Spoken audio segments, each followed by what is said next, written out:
Professor Julian discusses the extinct Neanderthals, a group of prehistoric humans, during a presentation at the university. He explains that, according to Darwin and Galton's research, they were purportedly extremely stupid and savage. According to their views, a person's looks could reveal their level of intelligence and civilization. Julian disagrees, claiming that there is some Neanderthal DNA in modern humans.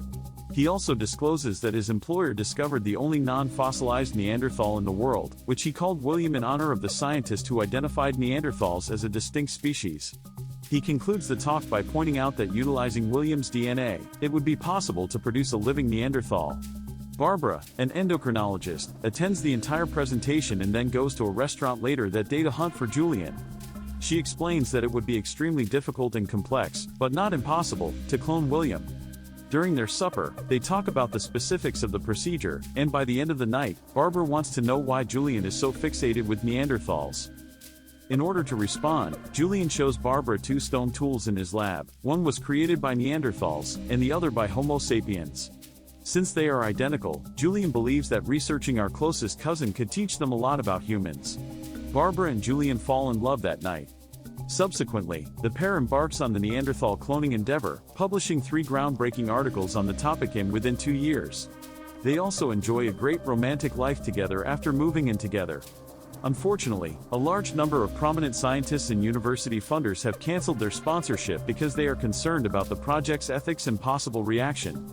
Barbara, however, decides to carry the cloned embryo while pretending to be pregnant normally because the pair is unwilling to give up. The couple then travels to Las Vegas, where an Elvis lookalike performs their wedding. Barbara delivers birth at a hospital a few months later.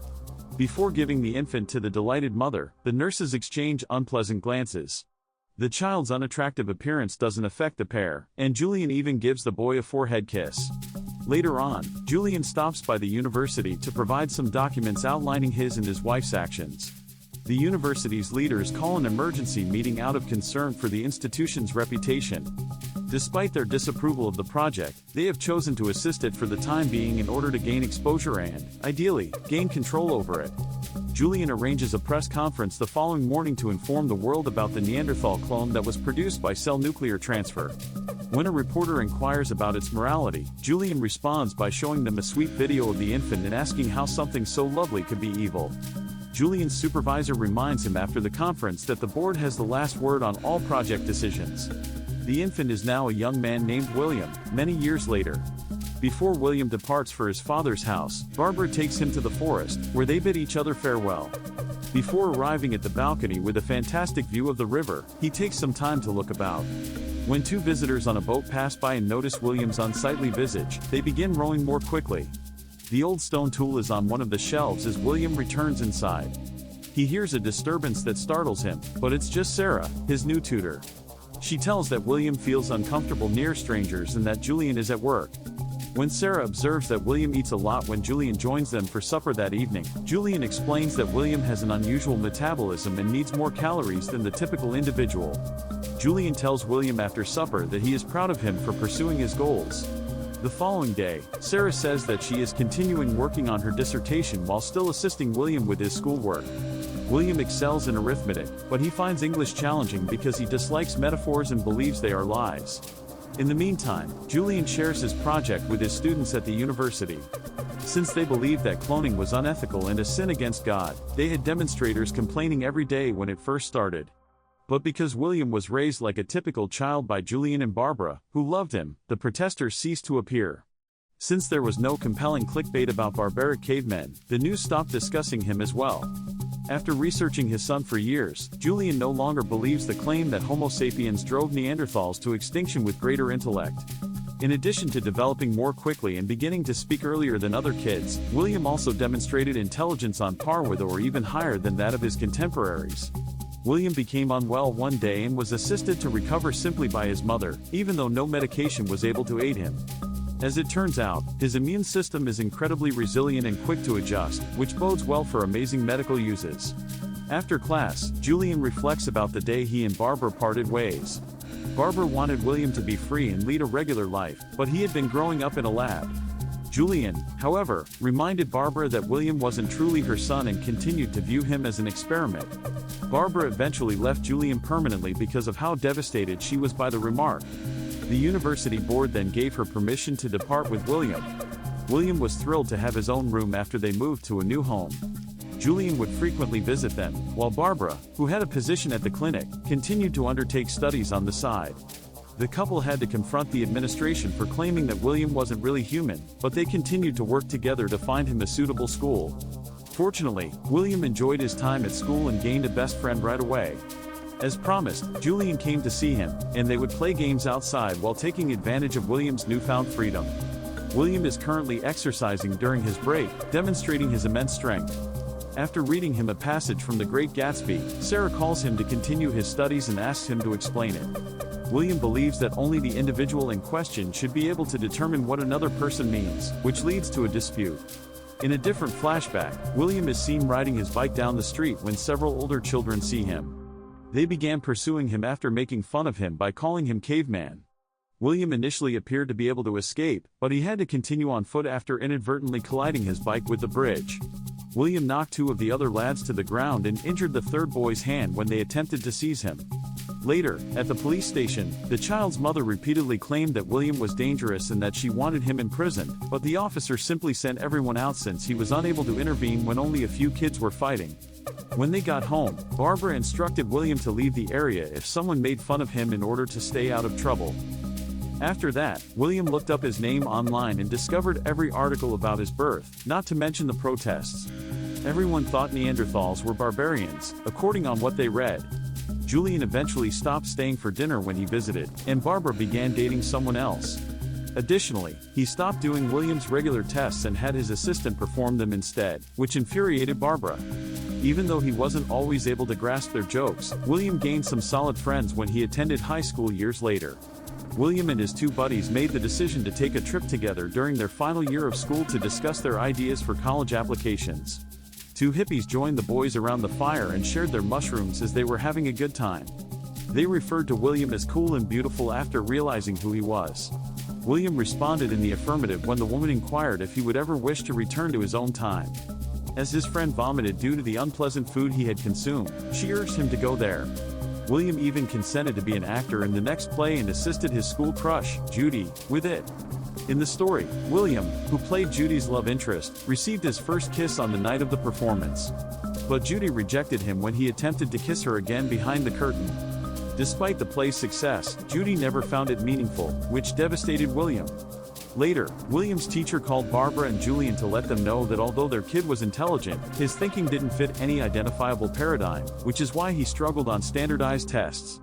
When Julian learned that Barbara had withdrawn the applications his son had previously sent, he became quite alarmed and understood he would require intensive tutoring to reapply to colleges. Barbara clarified that after graduating, William took a part-time work at a hardware store to keep himself occupied, but Julian wanted him to be more. The teacher had to remind them that this had to be William's choice after an argument broke out. William, meantime, was bidding his buddies farewell as they prepared to head off to college. His parents gave him an explanation of the circumstances that evening. He would have to undergo another experiment if he agreed to come live with Julian for tutoring sessions. Barbara objected, but William accepted his father's offer since he was anxious for a normal existence.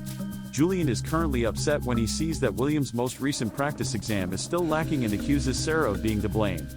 She notes that William has come a long way, and he responds that it isn't her fault. Julian then hurls the test papers in his face and leaves the house. Sarah takes William on a walk in the woodland and assures him that his results are excellent as he begins to cry.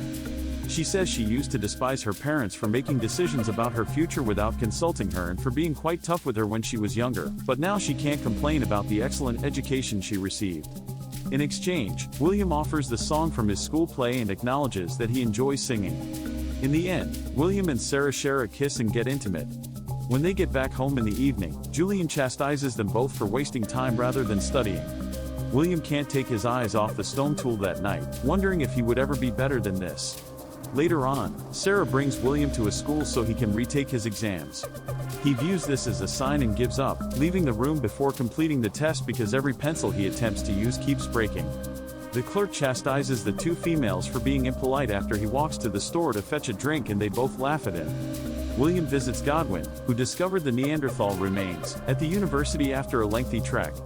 She shows him the body in her lab, where it is being preserved in a special cage. William keeps looking at the body from all sides and even speculates that the man might be grinning. Godwin notes that since there are no scars or indications of disease, they are unsure of how he passed away. Regarding theories, she believes that humans evolved the capacity to construct and accept stories, and that these stories have the power to unite vast numbers of people. The Neanderthals were driven into a less favorable habitat by those greater numbers, ultimately leading to their extinction. When William inquires about the stories, Godwin responds that they cover a wide range of topics, including family history, politics, and religion. Everything for which people would fight and lose their lives. William believes that greater numbers are the only reason Neanderthals were pushed to extinction, and he is unable to see how believing lies made humans intelligent. He declares that neither he nor the man in the box belong here. William simply leaves when Godwin tries to persuade him that he has a place. In the meantime, Sarah is looking for William and is unable to locate him, so she asks Barbara for assistance. Shortly after, as his father continues to allude to his son's life as his work, William surreptitiously enters Julian's lecture and cuts it short. Julian corrects William when he declares the experiment a failure, pointing out that William is the one who failed. When a distraught William flees, Julian follows him and apologizes, claiming that William provoked him by making him look foolish in front of the class. Julian becomes enraged and slaps William after he replies that Julian disgraced himself and that he is not his father. Julian tries to stop William from leaving again, but he drops the stone tool in the process. As if protecting his possession, William punches Julian to knock him unconscious as the two men grasp for it simultaneously. William feels horrible as soon as he understands what he has done. Students soon surrounded them, taking pictures and denouncing William as a barbarian.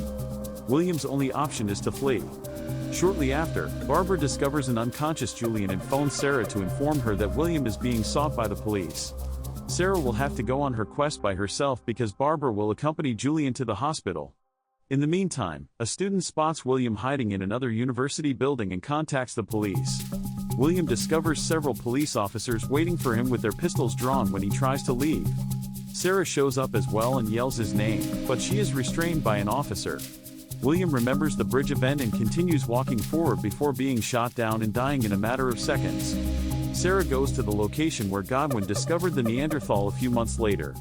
She implies that the infant she carries with her is William's.